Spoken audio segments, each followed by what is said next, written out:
Ya, halo, selamat malam para cuan troopers, stronger together. Kembali lagi bersama saya Bernardus Wijaya dari Support Sekuritas, di mana kita akan mengadakan acara TikTok setiap hari Selasa dan Jumat, atau sering disebut namanya Trader Talks, di mana kita akan mengupas mengenai strategi para trader ataupun para investor mengenai bagaimana investasi di market, terutama di kala sideways seperti ini, dan di kala saat ini saham-saham teknologi ataupun saham-saham yang related tentang digital sedang booming. Nah, hari ini kita akan kedatangan bintang tamu yang sangat spesial, yakni Cik Jess dan juga Bro Arfan, yang mana keduanya telah sangat berpengalaman di pasar modal. Cik Jess ini merupakan founder dari JIC dan saat ini merupakan CEO dari Saya Kaya, dan Bro Arfan ini merupakan portfolio manager di salah satu fund management, dan beliau ini juga udah malang melintang di dunia pasar modal berpuluh-puluh tahun sehingga tidak diragukan lagi pengalamannya. Nah, oleh karena itu tidak berlama-lama lagi saya akan panggilkan mereka berdua, karena tentu saja banyak investor nih yang panik hari ini akan menghadapi besok. Karena apa? Karena ada berita terkait mengenai PPKM darurat yang akan mulai diimplementasikan besok. Lalu bagaimana dampaknya dengan IHSG? Saham-saham pilihan apa yang akan kita pilih untuk masa seperti ini? Tidak berlama-lama lagi saya akan panggilkan pembicara hari ini, yaitu Cik Jess WJK. Dia pakai akun Saya Kaya dan Jessica Investing Club. Oke.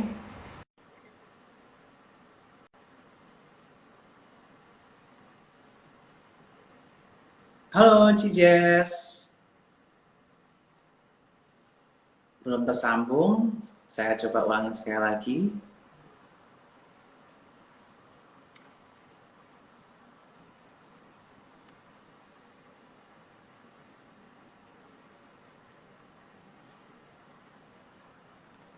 Belum tersambung juga. Jadi hari ini kita ada sesuatu yang mengejutkan ya, dimana kita melihat bahwa pemerintah hanya menarik PPKM darurat karena kita melihat COVID-19 yang sangat signifikan kenaikannya, sehingga tentu saja ini membuat berbagai sentimen negatif di pasar. Halo Bro Arfan. Halo. Hai Ben, Ini post nih gambarnya di sana, Cik. udah belum? Jadi ini pakai satu aja ya, Cik ya, pakai Jessica Investing Club aja. Ada satu lagi, Arfan masuk kok. Yes. Oke. Masuk di satu layar atau dua layar nih? Dua layar. Dua layar. Oke, saya kayak nggak bisa aku add nih. Ini agak nge-freeze. Mungkin exit dulu, login lagi Cik yang Just Investing. Oke. Soalnya kok armanya freeze. Saya udah invite ya. Ini aku pakai saya kaya kan Ben? Iya. Tapi ini Berarti tinggal kenapa Arfan freeze? ya. Ini armanya freeze. Coba di exit dulu. Oke, sebentar ya Ben.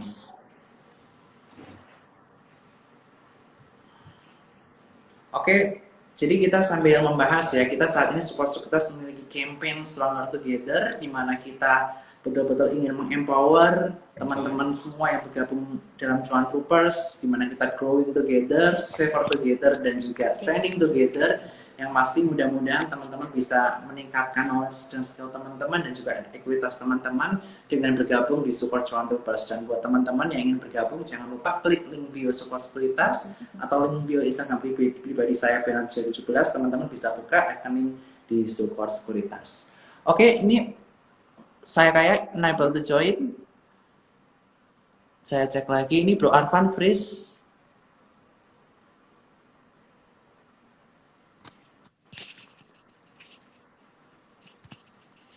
Ada sedikit kesalahan teknis. Coba netizen, coba pada freeze nggak nih? Pada ngerasa ada freeze nggak nih di sini?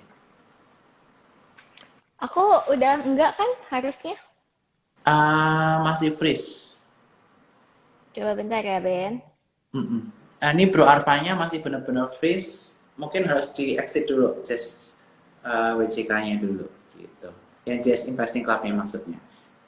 Oke, good. Saya ulangin lagi ya. Tadi nggak kelihatan Cik Jessica-nya, Bro Arfanya freeze. Kita ulangin lagi. sayakaya.id.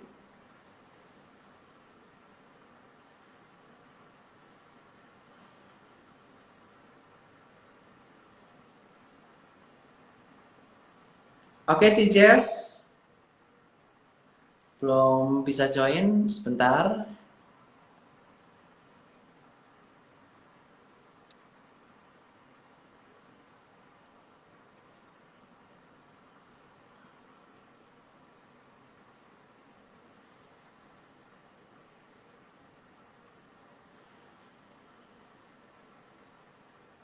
Freeze ya, tadi ada freeze sedikit. Kalau sayangnya lancar ya di sini ya. Kita tinggal tunggu Cijes untuk approve dari saya kaya.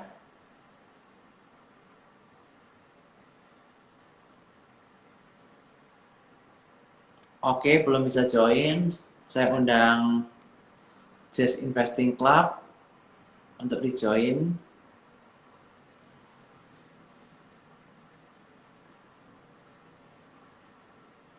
Halo Cijes.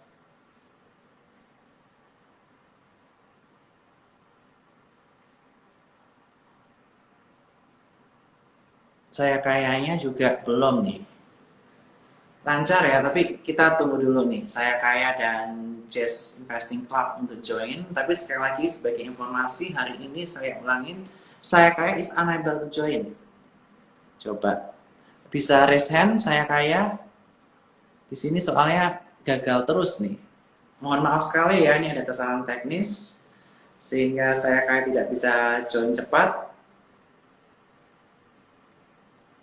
Halo Cijes.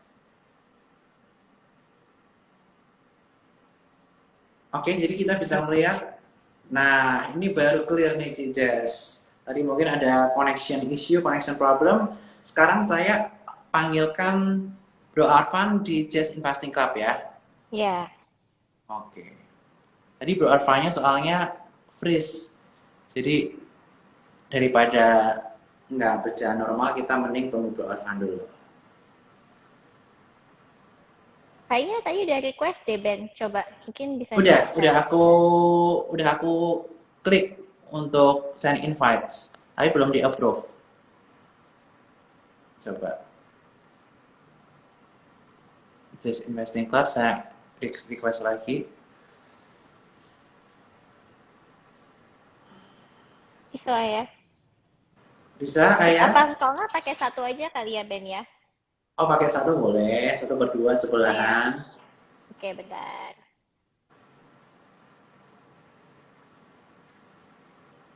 Saya dari tadi aku ajak nih nggak bisa banget nih.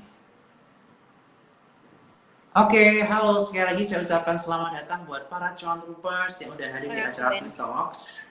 Yang mana di acara TikToks ini kita akan mengupas strategi para investor maupun trader, terutama di kala market sideways seperti ini, blue chips yang nggak gerak. Kira-kira selama apa yang akan kita lirik? Dan sebelumnya tentu saja kita ingin menanyakan pendapat atau pandangan Cijes dan juga Bro Arfan terkait mengenai PPKM darurat yang baru saja diumumkan, yang mana akan melumpuhkan perekonomian Indonesia, di mana beberapa mall akan ditutup dan tidak boleh buka, kemudian restoran cuma bisa take away. Nah, ini kita akan langsung diskusi bareng Cijes dan juga Bro Arfan. Ini mana Bro Arfan? Ini dia. Tadi mau pakai dua kan, cuma kayaknya dia nggak bisa apa? Nggak bisa masuk di IG-nya. Jadi kita pakai satu aja nggak apa-apa ya, guys Nggak ya. masalah. Tapi suara aku kedengeran kan? Very clear. Yang ini lancar, yang tadi yang Just Investing Club macet. Makanya daripada teman-teman terganggu, better kita yang lancar aja. Ya, sini. Ya, halo Bro Arfan, apa kabar? Ngintip aja ngintip. Bu Arfan, terima kasih udah bersedia untuk hadir IG Live bersama Sekolah Sekuritas. Pertama kali ini Bro Arfan hadir di sini, dan juga Cijes yang udah berulang kali tapi terus memberikan stok ide yang fenomenal yang membuat para cuan troopers happy. Sekali lagi saya pribadi mengucapkan terima kasih, dan para cuan troopers tentunya juga happy dengan kehadiran Cijes dan juga Bro Arfan di Support Sekuritas. Nah, Cijes, sebelum kita masuk ke saham-saham pilihan, kita hari ini dikejutkan dengan adanya PPKM darurat, yang mana kita bisa melihat bahwa akan ada pembatasan yang lebih ketat dari sebelumnya, mengingat kasus COVID-19 telah mencapai lebih dari 20.000 cases per harinya. Dan tadi waktu saya ke Bumame, waktu ke Altira, saya Bu Maminya antrinya lebih dari 100 meter. Orang-orang pada mau PCR, ketakutan. Dan akhirnya pemerintah menarik PPKM darurat sebagai keputusan. Lalu bagaimana perkiraan IHSG di pergerakan esok hari? Apakah akan kembali terjun dan menjadi opportunity untuk buy atau bagaimana? Mengingat hari ini kita melihat dolar udah sempat menyentuh angka 14.500. Silahkan Jess dan Bang Arfan. Kalau misalnya indeks, aku rasa I think it's quite priced in ya sebenarnya. I mean, kita udah nebak-nebakan bahwa bakal ada PPKM yang lebih ketat lagi. Kita nggak tahu. Cuma kita nggak tahu seberapa hard atau strict the new measures will be. Makanya kan kita kan kemarin ngira-ngira kan apakah work from home-nya ini 50%, apakah 75%, apakah 100% yang essentials, apakah yang tapi kalau kritikal kan udah pasti 100. Kita tinggal mikirin yang non essentials tuh kan kayak retail gitu kan berapa banyak yang bakal mesti stay at home. Kan sekarang kita udah tahu bahwa ini kan most likely kan 100% yang non essential bakal disuruh stay at home kan, especially di Jawa dan Bali. Obviously yang bakal impacted mungkin retail stock sekali ya Ben ya, retail, consumer discretionary yang paling kena. Kalau staples aku rasa sih nggak bakal terlalu berpengaruh banget, tapi maybe there will be a shock sih, maybe there will be a temporary shock lah menurut aku. Oke, mungkin ada temporary shock ya, terutama di opening besok ya. Price-nya ada masalah. Beli saham-saham yang related dengan pembatasan aja, misalnya oksigen, misalnya rumah sakit, misalnya lab. Rumah sakit resultnya bagus-bagus loh. Tadi siang saya ketemu sama satu lab juga bagus resultnya, apalagi the last 2 weeks in June. Oke, jadi kita hari ini temanya karena PPKM, mungkin saham pertama yang akan kita bahas adalah saham-saham related to rumah sakit dan juga tentang tabung gas nih. Nah, kira-kira gimana nih? Pertama kita mungkin bahas yang tabung gas, di mana waktu itu secara teknikal dia udah breakout area 1200 dan udah melaju di kisaran area 1400-an, tetapi kita tahan di area resistance 1500. Dan Support Sekuritas sendiri menargetkan AGI di angka 1900. Menurut Bro Arfan dan Cik Jess, bagaimana prospek AGI untuk kedepannya? Fundamental AGI-nya masih bagus ya. Jadi on oksigen itu begini. Ini fenomenanya bakal seperti masker waktu awal-awal COVID. Harga masker waktu itu tiba-tiba jadi mahal. Yang terjadi kemudian setelah harganya turun, semua orang punya masker banyak. Oksigen juga begitu. Sekarang semua orang baru sadar akan kepentingan oksigen. Sekarang harganya mahal, nanti kalau udah mulai turun, nanti semua orang pasti punya oksigen. Akibatnya apa? Company yang supplier oksigen nanti bakal kapasitinya, utilisasinya maksimum.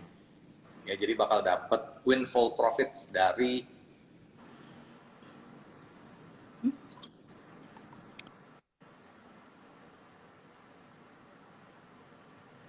Jadi bakal ada keuntungan ya untuk AGI dikarenakan di kuartal 2-nya ini orang-orang pada panik ya, memanfaatkan kepanikan masyarakat terkait mengenai COVID, rumah sakit penuh, sehingga tentu saja penjualan dari tabung gas listrik AGI ini akan melonjak. Nah, kira-kira kalau dari sisi supply-nya sendiri, apakah tabung gas dari AGI ini mampu mencukupi kebutuhan masyarakat yang sekarang sedang panik terkait mengenai ketersediaan tabung oksigen? Iya, makanya. Ya, well dengan full capacity ya nggak ada masalah. Pasti akan ada jump di revenue, tinggal dihitung marginnya berapa dari oksigen itu. Tapi karena kita dapatnya blended, jadi susah ya. Jadi kita mengkira-kira aja earnings Q2 pasti lebih bagus daripada Q1, sehingga perhitungan PE full year 2021 AGI pasti jadi lebih murah. Oke. Jadi AGI masih cukup menarik ya untuk kita simak ya. Oke banget, harganya masih dibanding regional juga AGI masih lebih murah. Sama seperti ini, Top Gloves Malaysia. Bedarnya orang gila. Ya kan, atau fenomena jarum suntik kemarin. Ira ya waktu itu. Ya, saya nggak bilang Ira. Saya sebut jarum suntiknya aja, kan fenomenanya luar biasa. Kalau ini kan jelas tabung gasnya ada, penjualannya ada, utilisasinya ada, company-nya ada, gampang dipanggil, lebih jelas. Oke, jadi ini menarik banget ya bahwa ada potensial di Q2 ini dia akan meningkat cukup signifikan dibanding dengan Q1 akan dibandingkan dengan tahun lalu, karena pandemi di saat ini kelihatannya lebih parah dibandingkan dengan tahun lalu, mengingat kita melihat positif rate-nya yang jauh lebih tinggi daripada tahun sebelumnya tiap harinya. Nah, kemudian selain AGI ini, beberapa perusahaan rumah sakit juga mengalami sentimen cukup positif, di mana kita melihat beberapa saham mengalami kenaikan harga disertai dengan volume yang cukup signifikan. Nah, dari beberapa perusahaan rumah sakit ini, kira-kira perusahaan rumah sakit apa yang menarik menurut pandangan Cik Jess dan juga Bro Arfan? Kalau hospitals, I think all of the hospitals will post good results ya 2020, 2021. Bukan itu nih. Oh, Sorry. gatek Pak. Ini udah max. Oh iya. Ya, udah max. Kalau Saya suara Pak misalnya Bernard merdu banget, apa yang udah nyanyi. Kalau misalnya 2021 pasti all the hospitals will post good results. Cuma kalau menurut aku yang paling menarik itu sebenarnya by valuation Silo sama Hill. Silo by PE itu lebih mahal, tapi EBITDA-nya lebih murah. Kalau Hill itu PE-nya lebih murah, EBITDA lebih murah, PE-nya lebih mahal. Jadi menurut aku ya bisa dipilih lah satu di antara itu. Cuma kalau Hill itu kekurangannya dia nggak liquid aja sih, lebih less nggak liquid daripada Silo. Tapi Silo juga nggak liquid ya Iya. sebenarnya. Ngomongin liquid sama lah. Yang lebih liquid sama. Cuma kita nggak tahu ya soal red issue-nya. It's supposed to become dated today, tapi kita belum dengar anything buat rasio sama red Iya. issue price-nya. So mungkin red issue-nya diundur harusnya. Gitu. Iya. Jadi kita bisa lihat Heal dan juga tadi Silo ya, yang bisa kita perhatikan buat teman-teman. Dan sahamnya kita lihat nih bagaimana terkait dengan red issue-nya. Karena saat ini OJK kayak lagi banyak pending red issue juga nih di sana. Iya. Ada beberapa saham yang red issue-nya ditunda. Nah ini yang bisa Asal kita itu perhatikan. red issue-nya kan. Yes, benar. Nah, kita juga melihat ya ini diuntungkan sekali perusahaan rumah sakit karena rumah sakit yang penuh. Kita melihat di berbagai video yang viral, rumah sakit itu udah bikin tenda dan segala macam.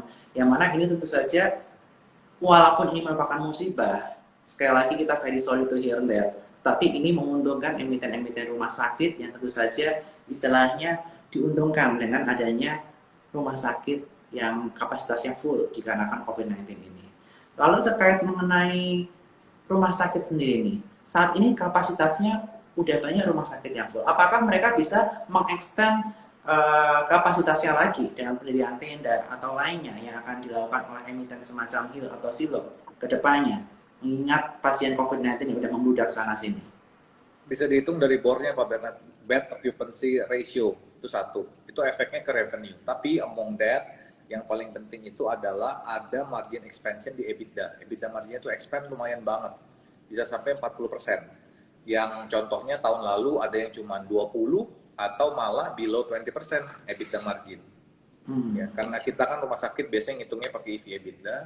Jadi memang ada lonjakan dari EBITDA sehingga EV EBITDA-nya jadi turunnya lumayan. Oke.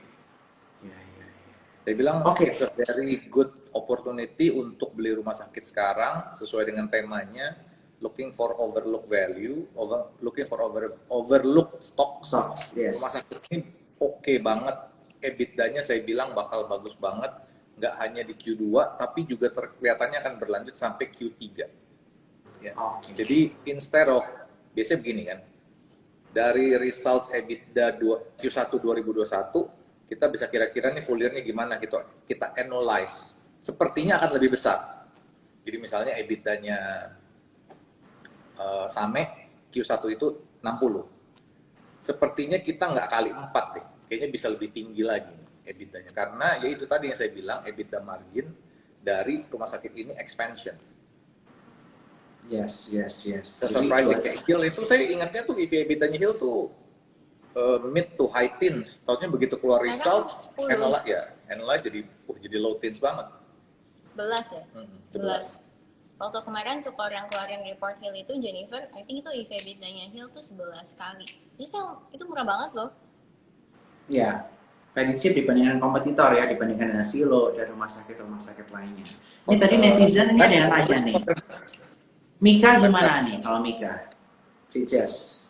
Mika much more liquid dibandingkan yang lain, cuma much more expensive juga ya Mika ya. Aku lebih suka di other stock sih, either Silo atau Hill atau Same. Kalau misalnya masih berani at this price, tapi I think with the acquisition sih harusnya value accretive lumayan sih ya. Masih ada lah upside-nya. ya ada upside. Oke, jadi untuk dua bocoran pertama udah disampaikan oleh Cici dan Bro Arfan ya terkait mengenai tabung gas, dan yang kedua rumah sakit. Jadi teman-teman jangan lupa untuk buka rekening Sekuritas di inform.sekuritas.com atau yang ada di bio Sekuritas supaya teman-teman bisa mendapatkan insight lebih banyak terkait mengenai report-report yang dikeluarkan oleh Sukor. So jangan lupa bergabung dengan Cuan Troopers Stronger Together. Nah, kemudian nih Ci, aku lihat Instagram Cici juga heboh nih akhir-akhir ini, di mana ada beberapa saham yang tiba-tiba melonjaknya sangat signifikan yang mengakibatkan istilahnya cuan rupiah ini pada happy. Salah satunya adalah PNBS dan BRMS. Kira-kira apa sih di balik PNBS dan BRMS, mengapa Cici waktu itu call saham yang istilahnya overlook, yang nggak dilihat banyak orang, tapi ternyata big money masuk ke sana. Silakan, Cici. Aku juga lumayan surprise kenapa nggak banyak yang ngeliatin PNBS ya. Padahal waktu kita makan itu ingat kan Ben, kita waktu itu udah ngeliatin PNBS kan sebenarnya. Iya. Ya, orang nggak ngeliat ke sana aja bahwa ada value yang potentially bisa unlock dengan MOU kerja sama mereka sama fintech itu kan. Ya, menurut aku kalau misalnya udah goal itu MOU-nya harusnya bisa lumayan banget ya potensialnya buat PNBS. Kamu bilang 300. Wow.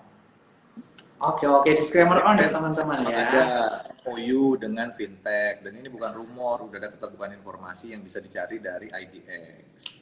My point is, better kita beli saham yang beneran ada isinya, ada ceritanya, sehingga megangnya bisa lama, megangnya bisa enak, maksudnya bisa sizable, profitnya juga seger, gitu kan Pak Bernard.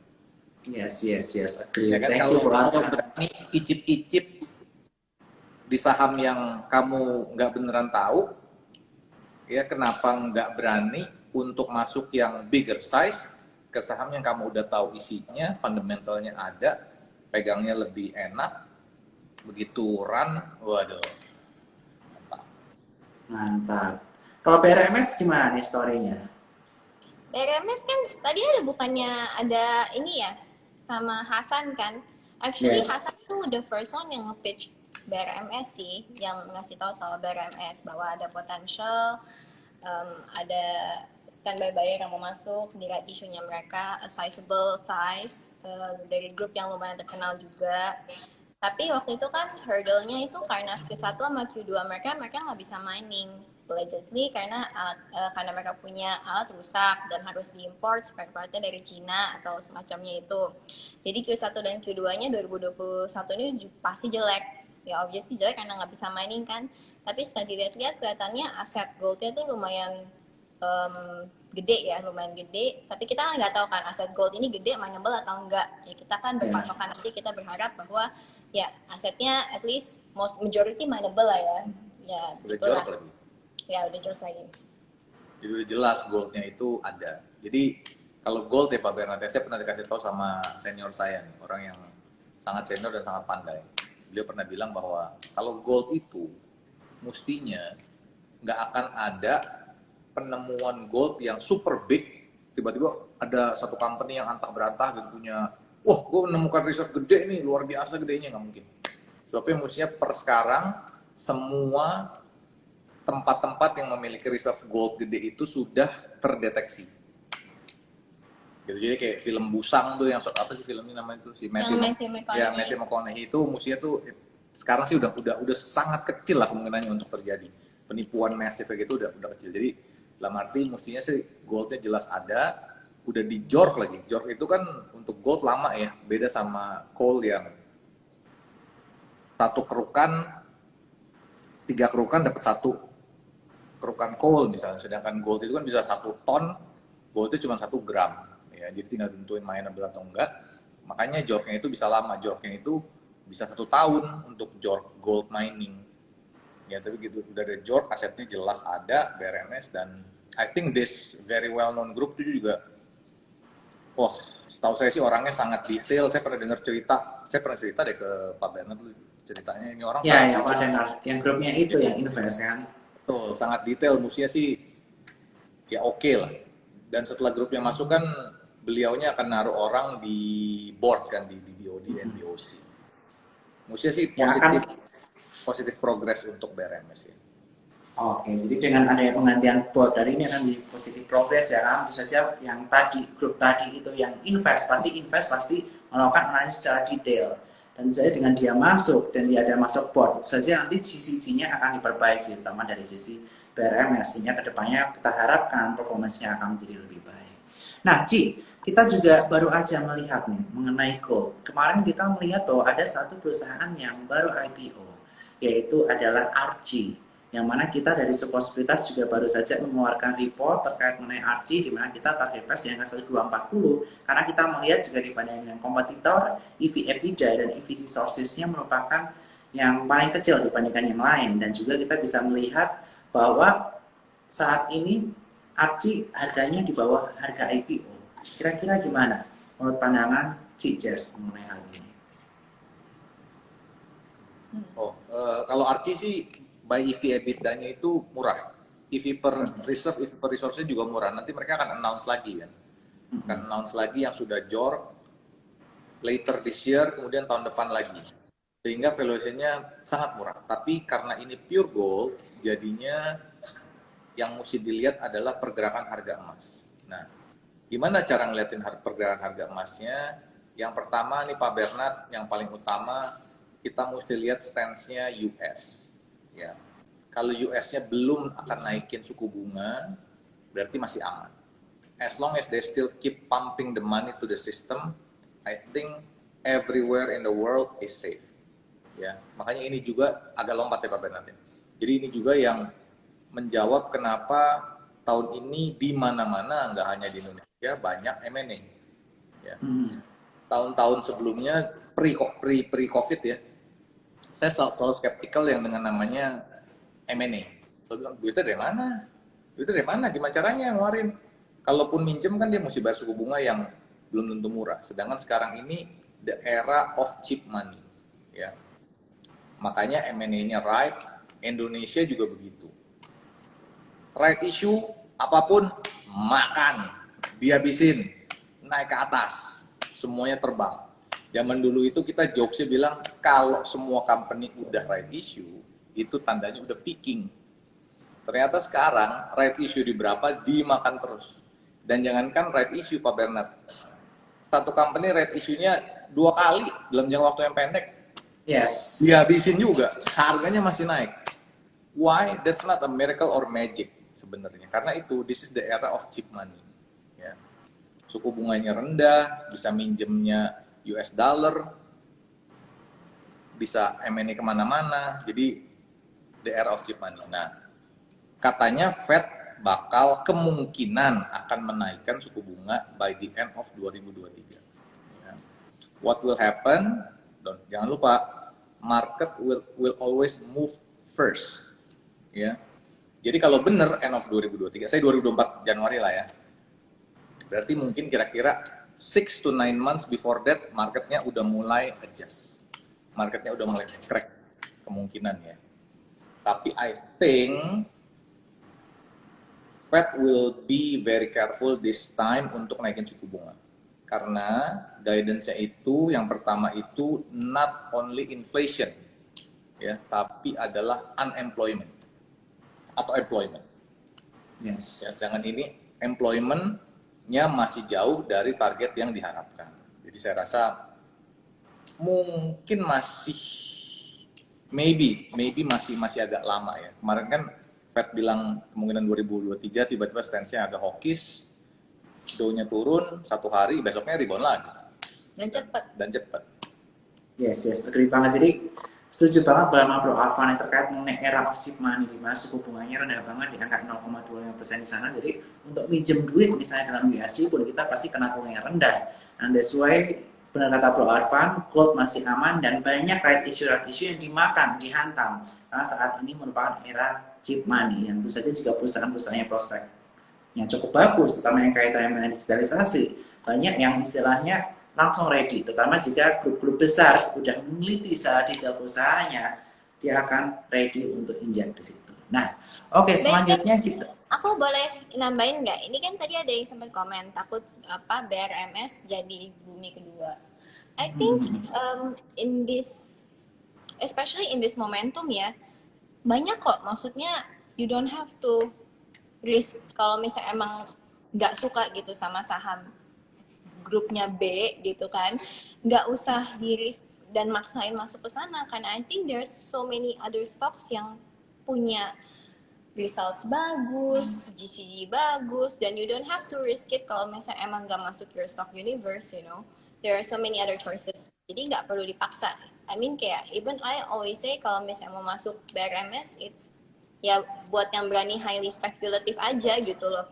Nggak harus maksa, oh kalau misalnya mau cuan harus masuknya BRMS. Enggak kok, banyak banget saham lain yang lebih bagus, yang fundamentally more sound dan GCG-nya lebih cakep gitu. You can pick those ones daripada masuk ke grup B dan maksain gitu. Kita juga yang the first yang pertama kali rekomend grup L, Iya. which is beggar gitu kan. Tapi ya kalau nggak nyaman ya jangan gitu. Iya. Jangan. Yes, jadi semua disesuaikan dengan risk profile-nya ya, nyaman atau nggak masuk ke grup tersebut, grup B, grup L, atau grup-grup lainnya. Ini sesuaikan dengan kenyamanan teman-teman masing-masing. Dan tentu saja risk profile tiap orang-orang berbeda-beda. Nah, that's why teman-teman untuk lebih tahu detailnya, jangan lupa buka rekening di Sukor Sekuritas, klik di link bio Sukor Sekuritas atau link bio saya, supaya teman-teman buka rekening 2-3 hari jadi, dan kita masuk komunitas Sport Travelers Stronger Together. Nah, Cik Jess dan Bro Arfan nih, sebelum kita masuk Q&A, tadi kan kita udah bahas beberapa saham yang menarik nih. Tadi ada AGLI, rumah sakit, kemudian kita bahas flashback, PNBS, BRMS yang viral, yang tadi di Cafe Rahasia Saham kita juga ngobrolin tuh soal PNBS. Nah, kira-kira ada saham lain apa nih yang masih menarik untuk kita simak, yang banyak tak terpantau oleh orang-orang sebelum kita ke Q&A? Silahkan. Aku udah sering ngomong ya bahwa there's this one commodity yang juga overlook, yang nggak banyak dilihat, itu tuh amonia. Dan for some reason people always miss the lows. Mereka masuknya tuh kalau misalnya udah 370-an, terus habis itu turun gitu kan. Ya ini emang si ESA-nya lagi sideways sih. Cuma ammonia prices ini at 9-year high. Jadi sama 9 tahun ini tuh all time high mereka 610, dan so far mereka hold, belum, maksudnya harganya hold gitu ya, harganya holds, masih naik. Dan I think quarter 1 ini ASP-nya lumayan 258 kalau aku nggak salah ingat, $250. Q2 ini ASP-nya 450-an ya, 450-an. Dan quarter 3 ini kalau misalnya lanjut, ASP-nya bisa quarter 3 sama quarter 4 500-an, which is yang is very good, karena kalau misalnya dari ASP-nya mereka 500, itu tuh harusnya harganya ESA kalau kita pakai comparison sama regional peers itu tuh di 800-900-an. Sekarang ESA masih 350. Jadi kalau misalnya harga amonianya holds gitu, harga amoninya stay atau mungkin naik, I think it's a very good, it can be very good for bottom line ESA sih. Oke. Good ESA nih. What's your bocoran selanjutnya? Jawab pertanyaan Pak Bernard, mencari overlook stok zaman sekarang. Satu, yang pertama, saya pernah bilang juga kurang lebih 200 tahun yang lalu lah, kurang lebih ya. Kurang lebih. Satu, the trend is your friend. Seriously, the trend is your real, honest friend. Ya. Sekarang memang temanya itu new things, new economy. Ya, termnya udah dipakai semua orang ya. New things, new economy. Jadi menurut saya kalau ada orang, minta maaf ya, kalau ada orang yang masih bilang, aduh nih yang naik nih sama nenek semua lu. Justru yang aneh-aneh itu sekarang yang bener. Yang kalau kamu masih terlena dengan yang lama, ya kalau nggak bisa berubah akan dilindas zaman. Ya. Agree, setuju banget. Trend is your friend. Yang kedua, cari yang results-nya kemungkinan besar akan beat konsensus, yang akan lebih bagus dari prediksi orang. Salah satu dari bilang sama Cijes yaitu amonia, ESA, hospital, lab, apa lagi? Ya banyak lah. Terus yang ketiga adalah tadi saya bilang this is the era of cheap money. Cari yang ada story, M&A, sinergi, gabung-gabungan, beli-belian dan semua segala macam. Ya, terus juga yang this e-commerce things, I think you have no choice other than follow. I think. Oke, so jangan lupa kita sebagai seorang investor ya, kita follow the trend. Jadi jangan bilang, kok saham-saham yang itu nggak naik-naik sih. Karena memang trennya sekarang berarah ke teknologi, digitalization, dan perusahaan-perusahaan yang growth. Because trend is your friend, jadi kita contoh plus bersama-sama, kita sahamnya kan udah juga udah ganti nih appetite-nya. Dimana kita udah punya saham teknologi, di Iya. Cuan Troopers, saham kaitannya tentang hospital dan sebagainya, yang mana ini bisa menjadi pilihan menarik buat Cuan Troopers selanjutnya. Cijas mungkin nambahin. Iya, aku bukannya disagree lah sama Arfan, aku cuma nambahin dikit aja. Mungkin it's not that saham-saham yang lain gitu yang traditional blue chip gitu ya. Traditional blue chip is not, bukannya jelek gitu, bukannya, they're not bad stocks necessarily. It's just kayak kalau kamu pegang those stocks, construction, property, big banks, Telkom gitu, ya kamu harus punya kebesaran hati aja, kebesaran hati untuk bisa sabar nunggu while the other stocks itu naik gitu kan, karena memang ya emang mataharinya, the sun is not shining that way yet gitu kan. Ya Yes. bisa aja nanti tahun 2023, tahun 2024 when our purchasing power is back, kita balik lagi gitu kan ke value stocks, ya why not kan, bisa aja. Ya itu dia, cuma the problem is ya memang money flow-nya lagi nggak kesana aja. Ya kalau Yes. pegang ya harus sabar, punya kebesaran hati buat nunggu gitu. Itu That's why money management penting banget ya Ci ya, dimana teman-teman tahu porsinya mana yang untuk jangka panjang, untuk uang pensiun, untuk uang dana pendidikan anak dan sebagainya, dan untuk uang yang istilahnya betul-betul untuk swing trading yang saat ini memang lagi ngetren banget di kalangan millennials, apalagi millennials kecenderungannya kurang sabar. Hold period mereka rata-rata 1-3 bulan maksimal. That's why kita bisa melihat big money yang lagi di sana, kita bisa lihat follow the trend dulu untuk saat ini. Tambahin lagi Pak Bernard, sama seperti nickel price, nickel stock. Yes. Ya, as long as nickel price-nya itu nggak below 16.000 dan bertahan lama di 16.000, the world is shifting to nickel. The world is shifting to battery, Pak Bernard. The world is changing. Jadi harum saat nanti dia nickel mainnya udah berproduksi dan udah mulai dapat revenue-nya, yaitu second half 2022. Waduh, itu sih beggar lah itu Pak Bernard. Cuma sekarang lagi nggak dilihat orang karena results-nya belum keluar kan, belum kelihatan. ya harum results mining nikelnya cuma bisa kelihatan di tahun depan, quarter 2 2022. So ya kalau mau beli ya I think sebut ya bukan Iya, kali ya, sekarang lagi atau nggak sabar hot lah, ya, lagi sabar nggak hot, cuma dulu. ya, tapi itu sih kelihatan lah itu. Nabung buat sekolah anak lah. Yes. Oke, sekarang kita langsung ke Q&A. Jangan lupa teman-teman yang mau nanya langsung di Q&A. Dan pertanyaan pertama nih, terkait mengenai saham-saham consumer.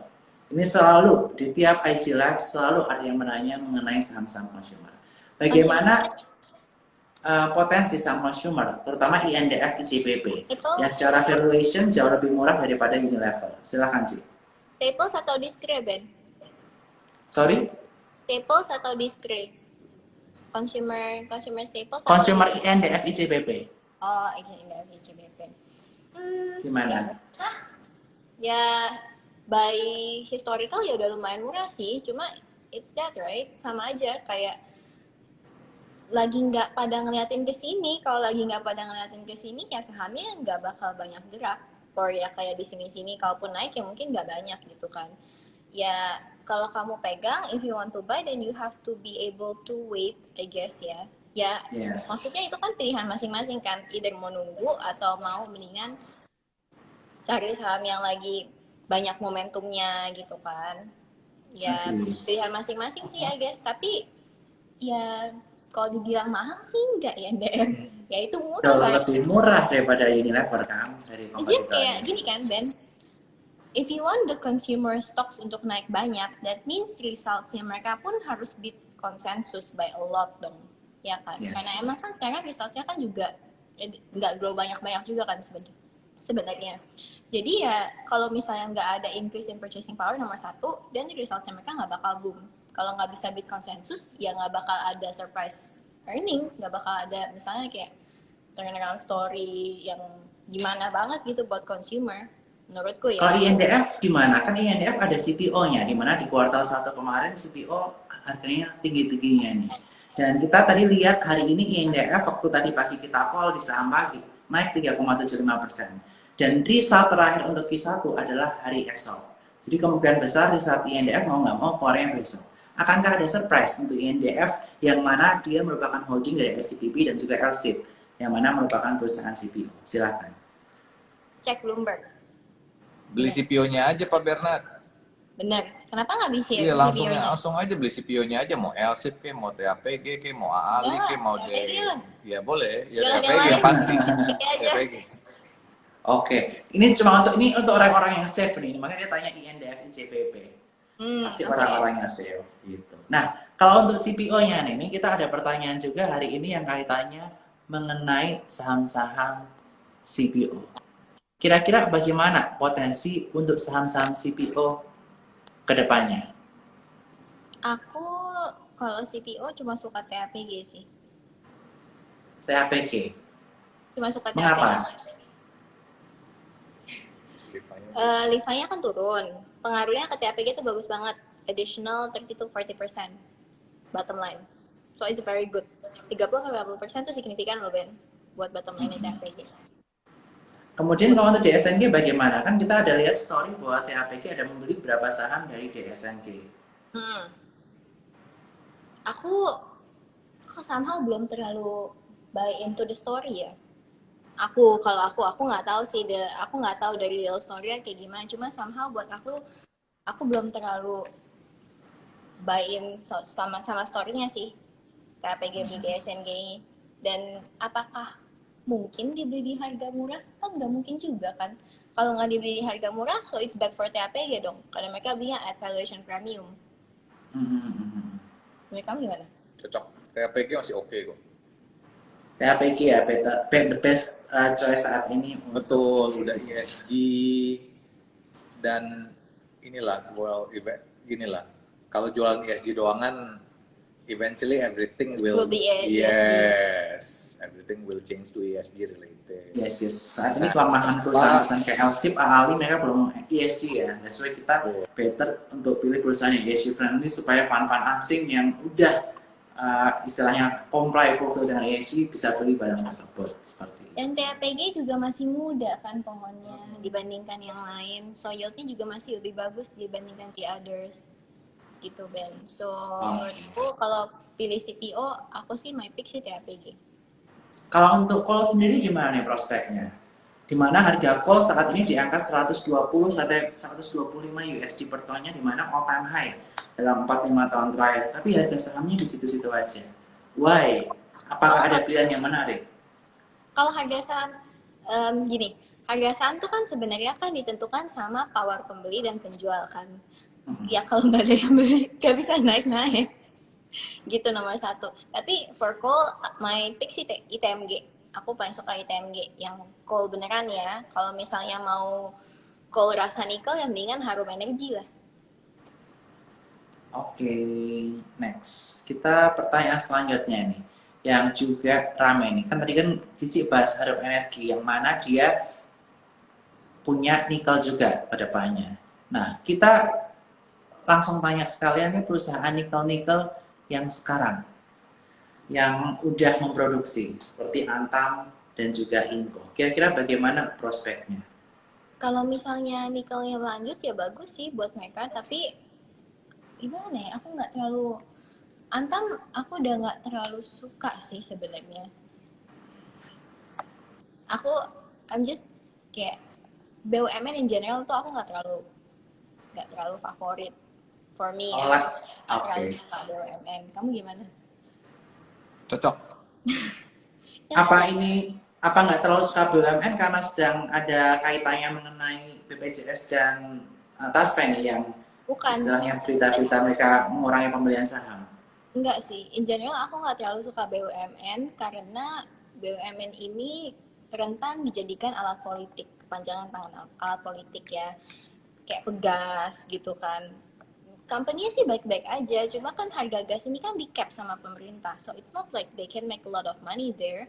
Kalau misalnya mereka make a lot of money, ya nanti harga gasnya di cap lagi sama pemerintah, ya kan.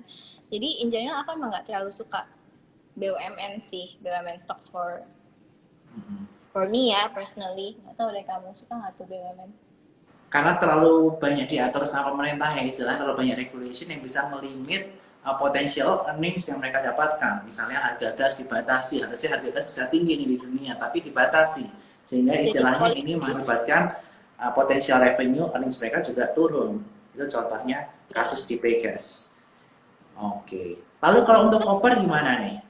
Koper ya MDKA lah. MDKA doang the choice. Yes, Iya kan? MDKA is the best. Dan di Iya. bawah 2.900 is a good price ya. Dan kita dari sekuritas untuk MDKA menargetkan di angka 3250. Apalagi kita melihat ada 7 lokasi baru ya untuk penambangan koper dan juga emas di MDKA.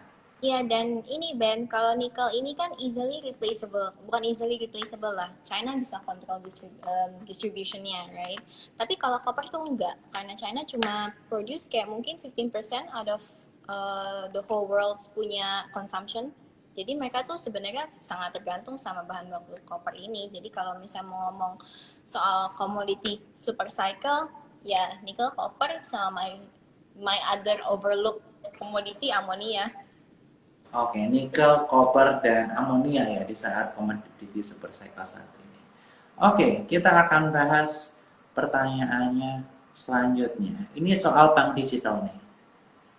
BANK. Bagaimana prospeknya? Karena setelah sempat mengalami kenaikan dari area support 2.900, sempat ke 3.334, sekarang jeblok lagi menuju ke area 3.000. Kira-kira bagaimana prospeknya?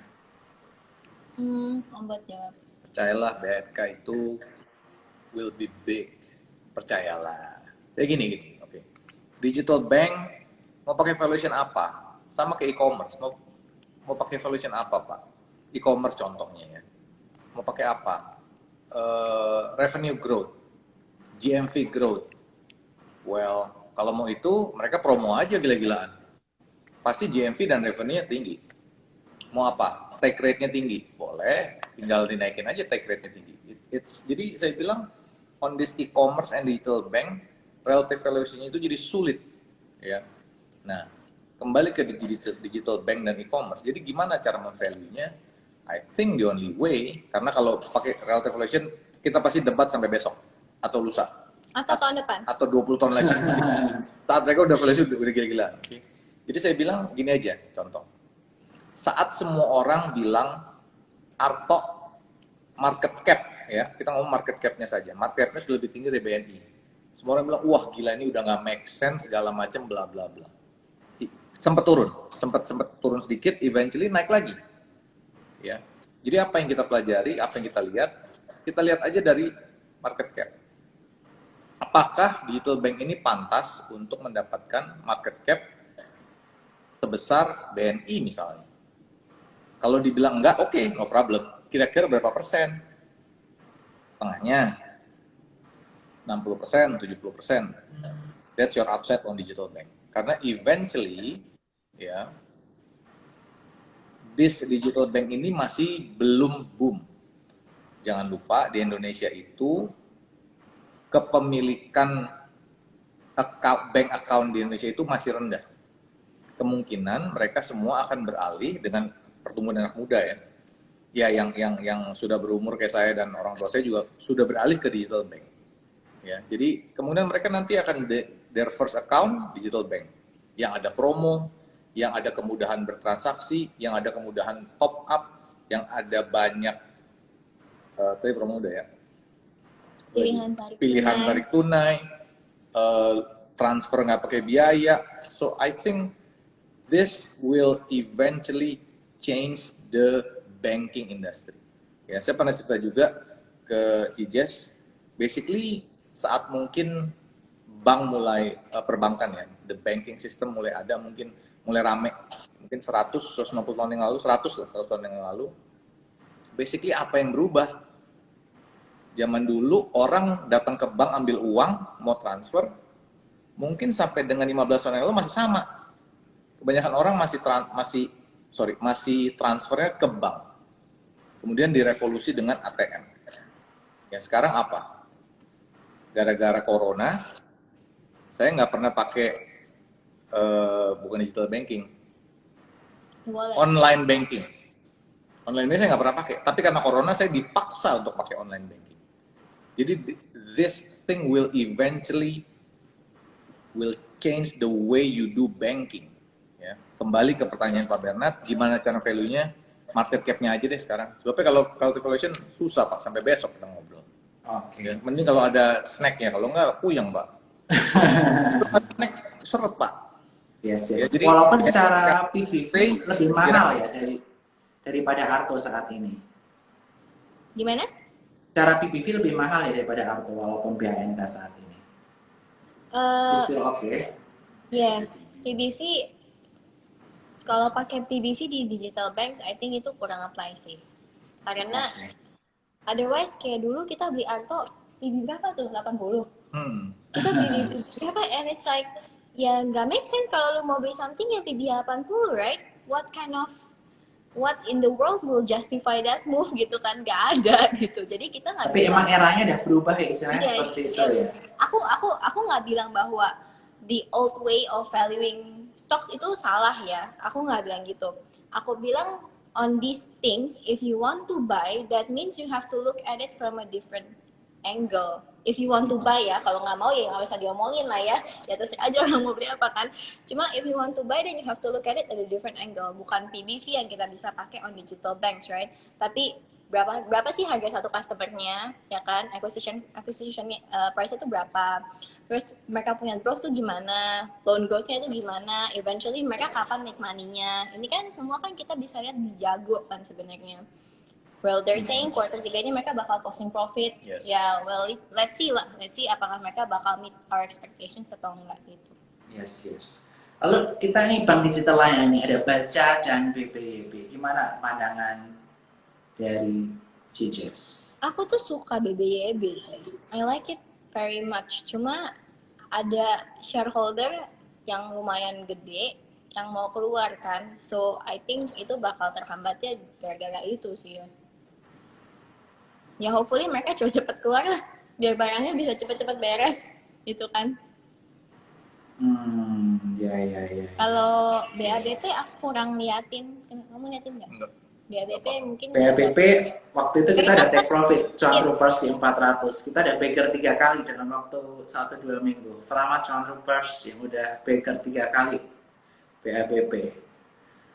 Nanti kita kasih info lagi nih secara teknikal kalau entry point-nya bagus, makanya join saham pagi. Oke. Baca BBYB udah, dan next terakhir kita mungkin pengen dari closing statement dari GJS dan Ko Arfan. Jadi ini aku dapat banyak insight nih. Mungkin insight aku boleh ya, ntar aku sharingin juga di saham pagi GJS. Jadi insight dari Ko Arfan, insight dari GJS. Nanti aku minta izin dulu nih. Aku nanti screening secara teknikal gimana. Nanti kalau emang secara teknikal good, maybe besok di saham pagi teman-teman juga bakal dengerin lagi. Jadi nanti aku udah summarize. Nanti kita akan lihat bagaimana pergerakannya, dan mungkin closing statement dari GJS sama Bro Arfan gimana terkait mengenai saham-saham yang jarang dilihat orang. Silakan. Mungkin pertama aku mau ngomong dulu soal IPO, all IPO, stack IPO saya. A lot of people are speculating bahwa nanti ketika all these stack IPOs bakal jalan, all the index fund bakal harus beli. Pada kenyataannya itu belum, karena mereka kan harus masuk indeks dulu kan. First of all, mereka harus masuk LQ, mereka harus masuk IDX30. Dan ini tuh nggak instan gitu. Jadi nggak semerta-merta all the index funds bakal harus beli mereka. Karena first of all, mereka belum akan masuk index fund dulu sampai waktu observasinya selesai. Itu nomor satu. Kalau MSCI mungkin Gotoh special case, I don't know ya. Yeah. Karena kalau kita lihat Aramco, IPO-nya Aramco kemarin, itu kan Aramco-nya nggak masuk masa periode observasi, tapi langsung masuk ke MSCI. So for MSCI, Gotoh might probably be a special case. I don't know about Bukalapak, karena Bukalapak ini mungkin ya size-nya nggak sebesar Gotoh ya, nggak sebesar Gotoh. Apakah akan dikasih special exception juga sama MSCI? I don't know. Tapi definitely soal LQ45 dan IDX30 itu mereka akan masuk masa observasi dulu. Jadi nggak langsung serta-merta itu masuk index funds gitu, nomor satu. Terus a lot of people are asking about Himbara ya. I think you should talk about Himbara right issue deh. Soalnya kan banyak yang nanya nih soal right issue-nya Himbara, right issue BBRI, right issue BBNI. Mungkin mungkin Om Bot mau jawab supaya nggak ngomong terus. Ya, jadi red issue BRI itu mega. Red issue-nya gede banget. Banyak yang nanya apakah BNI juga akan red issue. Kemungkinan besar BNI, saya nggak tahu ya, kemungkinan besar itu BNI tahun depan. Kalau BRI udah jelas tahun ini. Saya sih gede, 41 triliun. Diserapnya susah Pak Bernard. Ya. Itu yang soal Himbara. Kalau soal BNI PB Annex 1 kan, Ya. belum tentu boleh right issue PB Annex 1 loh. Kayak itu kita harus perhatiin juga soal rulesnya, apakah Bank Himbara ini boleh right issue dengan TBV-nya di bawah 1. Kan belum tentu juga. Kan itu kita mesti perhatiin juga soal Himbara. Mungkin ini ada yang banyak yang nanya nih, saham yang cocok di hold saat pandemi. Obviously mungkin kalau misalnya kamu mau riding on this pandemic highs, ya mungkin healthcare kali ya. Prodia tadi kan kita sempat ada call sama Prodia, and they're pretty cheap actually. Valuation Prodia itu lumayan murah. Cuma again, a lot of these healthcare stocks itu nggak liquid. Mungkin yang liquid itu cuma Same sendiri sama Mika. Jadi ya berhati-hati aja kalau misalnya masuk ke saham yang nggak liquid gitu. Sama mungkin apa ya? Saratoga. Ya, satu lagi gimana nih? Saratoga a bit overlooked ya. Kemarin kita tuh actually kita udah liatin dari sahamnya tuh masih 5 ribuan, 4 ribuan actually. The first time kita lihat tuh sahamnya sebelum stock split 4 ribuan. 3 ribuan, 4 ribuan kita udah sempat beli. And then tapi Om Bot belum liatin. So SOTP-nya tuh kita belum lihat bahwa sebenarnya Saratoga tuh murah banget. Jadi ini one of the tips ya buat teman-teman yang mungkin pengen cari overlook stocks. You have to look at the valuation sih. Apakah benar valuationnya tuh benar-benar murah banget? Karena waktu Saratoga tuh udah cheap banget ya sebenarnya ya. Murah banget karena valuation SOTP itu di 3.400 dan waktu stock split harganya cuma 1.000 kan. Jadi kan murah banget Ben. It's like a no-brainer to buy. Eventually ketika tubuhnya dibilangin ada negotiation buat dibeli, ya ada potensi Saratoga bisa unlock value gitu. Jadi sebenarnya Saratoga with even 30% historical discount to NAV sih masih ada upside maybe ya. Yes, agree banget. Di saham pagi kita juga bahas Saratoga. Kita area entry bisa di 1620 sampai 1680 itu best price kita untuk bisa entry di Saratoga. Sekali lagi saya ucapkan Alfamart ditambahin sekali lagi nih. 2 menit lagi kita mati nih Cik soalnya. Silakan. Iya, Alfamart aku suka banget. Ini tuh sebenarnya saham aku pegang lama banget Ben. Dari bulan Maret atau bulan April I think. Itu dari harganya 900. Itu tuh pegang lama banget dan nggak jalan-jalan. Suddenly all of a sudden tuh bisa jalan cepet banget gitu. Jalan cepet banget dan tiba-tiba liquid banget. Dulu kan waktu bulan Maret, April tuh nggak liquid gitu kan. Jadi this is another overlooked stock sebenarnya yang nggak banyak dilihat orang, tapi tiba-tiba jadi ramai sendiri. Gak, maksudnya the story is always the same. Tapi waktu itu ditopang sama potential kerjasama dengan BANK Masea Group kan. Dan historically Alfamart ini always has a problem with marginnya yang tipis banget. Marginnya yang tipis banget, so any little mistake tuh bisa bikin mereka punya bottom line tuh berantakan lah istilahnya. Cuma dengan ada potential Sea Group sama BANK ini, it's very good karena nambahin mereka punya margin tanpa harus ngorbanin capex ya. Jadi ini kan fee based income kan sebenarnya, fee based income, dan fee based income-nya lumayan gede, 500 billion a year, so that's really good sebenarnya buat Alfamart gitu. Oke, dan kita tunggu juga ya kolaborasi antara MRT dan juga BANK yang udah berjalan. Kira-kira nanti bagaimana impact ke revenue dan juga pertambahan dari 2 perusahaan tersebut. Sekali lagi saya ucapkan mau nambah sejam lagi nih. Udah 1 menit lagi bakal mati nih, udah jam nih. Bikin lagi. Kita bikin next session aja. Kalau gitu, kita bikin di Clubhouse. Jadi waktunya bisa lebih panjang. Jadi nanti kita Clubhouse Stronger Together kita ada nih tiap hari Senin jam 9 malam. Minggu pertama besok bareng Cik Coai. Nanti minggu ketiga kita belum ada bintang tamu. Nah, nanti minggu ketiga saya bareng Cik Jess sama Bro Arfan kita bahas di Clubhouse. Gimana? Kita lanjutin di sana? Boleh. Ya. Kasihan kok Bernardnya 24 jam nonstop iya nih. Demi support contoh semuanya. So, kita harus stronger together. Jangan lupa buka rekening. Kita udah edukasi terus 24 jam. Kita pengen teman-teman bergabung dengan kita supaya kita benar-benar bisa menambah knowledge, skill, dan tentu saja menambah ekuitas dari teman-teman semua.